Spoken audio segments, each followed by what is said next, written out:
Meet bowl వండుకుందామని meet bowl కూర. Meet bowl ఓవెన్లో పెట్టి కొద్దిగా ఇలాగా ఓవెన్లో పెట్టాను. ఇప్పుడు మీట్ బౌల్కి నూనె వేసుకుని ఉల్లిపాయలు వేసుకుందామండి. వేగుతున్నప్పుడు కొంచెం ఉప్పు వేసుకున్నామండి, గమ్ముని మగ్గుతాయి. అలాగా వేగుతున్నప్పుడు చిన్న మంట మీద మూత పెట్టుకుని చిన్న మంట మీద పెట్టుకున్నామండి. వేగే కదండి, నేను టమాటాలు ఉడకబెట్టుకుని పెట్టుకున్నాను. శుభ్రంగా తొక్కు తీసేసుకుని అది వేసుకున్నాం. టమాటా సాస్ ఇదిగోండి. ఉడుకుతున్నప్పుడు కొద్దిగా టమాటా పేస్ట్ వేసుకుందామండి, కొంచెం కలర్ కోసం. టమాటా పేస్ట్ మీట్ బౌల్ వేసుకుందామండి. ఇప్పుడు కొంచెం ఉప్పు వేసుకుందామండి,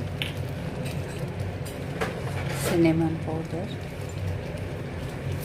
మిరియాల పౌడర్. మీట్ బౌల్ రెడీ అయిపోయినదండి. మూత పెట్టుకుని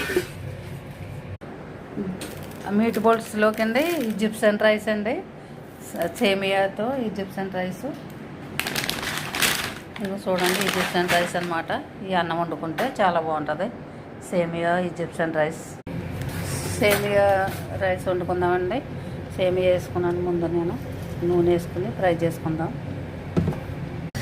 సేమియాలు ఎలా ఫ్రై చేసుకోవాలండి, ఎలా ఫ్రై చేసుకుంటే సరిపోతుంది. తర్వాత అన్నం వండుకుందాం.